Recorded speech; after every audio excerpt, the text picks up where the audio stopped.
જૂનાગઢ મહાનગરપાલિકા દ્વારા અપાતી ડસ્ટબિનની લૂંટ થઈ ટીમ્બાવાડી ઝોનલ ઓફિસનો વિડીયો ત્યારે સોશિયલ મીડિયામાં વાયરલ થયો છે।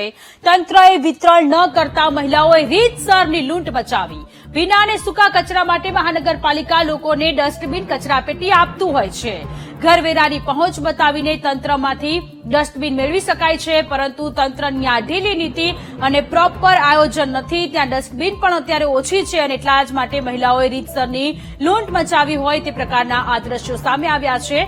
ભીનો અને સૂકો કચરો એ બંને અલગ અલગ ડસ્ટબિનમાં રાખવા માટેની અવેરનેસ મહાનગરપાલિકા દ્વારા ફેલાવવામાં આવી હતી। જાગૃતિ અભિયાનનું કાર્યક્રમ કરવામાં આવ્યું હતું, પરંતુ જ્યારે હવે લોકોને આ ડસ્ટબિનની જરૂર છે ત્યારે ડસ્ટબિન જ અત્યારે ઓછી હોય તે પ્રકારની ઘટના અત્યારે જૂનાગઢમાં મહાનગરપાલિકામાં જોવા મળી રહી છે। ટીમ્બાવાડી ઝોનલ ઓફિસનો અત્યારે આ વિડીયો સામે આવ્યો છે કે જેમાં વાદળી અને ગ્રીન કલરની ડસ્ટબિન લઈને લોકો રીતસરના ભાગી રહ્યા હોય તે પ્રકારના દ્રશ્યો સામે આવ્યા છે।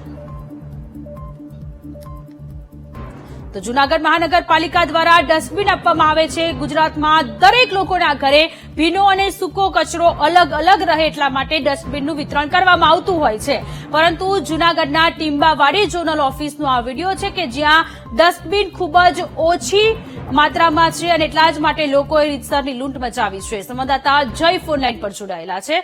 જય, ટીમ્બાવાડી ઝોનલ ઓફિસનો આ વિડીયો છે કે જેમાં ડસ્ટબિન લઈ જતા ત્યારે લોકો નજરે પડે છે। વિતરણ નથી કરવામાં આવી રહ્યું ત્યાં, પરંતુ લોકો ડસ્ટબિનની લૂંટ કરી રહ્યા હોય તે પ્રકારના દ્રશ્યો। આવી પરિસ્થિતિનું નિર્માણ શા માટે થયું?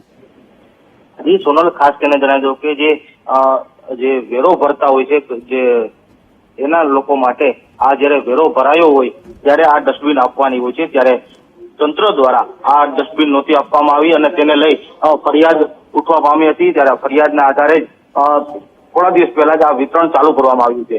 ત્યારે આ ઝોનલ જે ઓફિસો છે તેમાં પણ જુદી જુદી જગ્યાએ આ કચરાપેટીનો જે વિતરણ કરવામાં આવ્યું છે। ત્યારે આજે એક વિડીયો સામે આવ્યો છે, ત્યારે આજે ટીમ્બાવાડી ઝોનલ ઓફિસમાં આ મહિલાઓ જે હતી તે ઘરવેરો બતાવી અને આ કચરાપેટી લેવા માટે આવી હતી। ત્યારે પૂરતો સ્ટોક ન હોવાને લઈને આ જે મહિલાઓ હતી તે વિફરી હતી અને જે આ લૂંટ થતી હોય તેવા દ્રશ્યો સામે આવ્યા હતા। જી આભાર તમામ વિગતો માટે।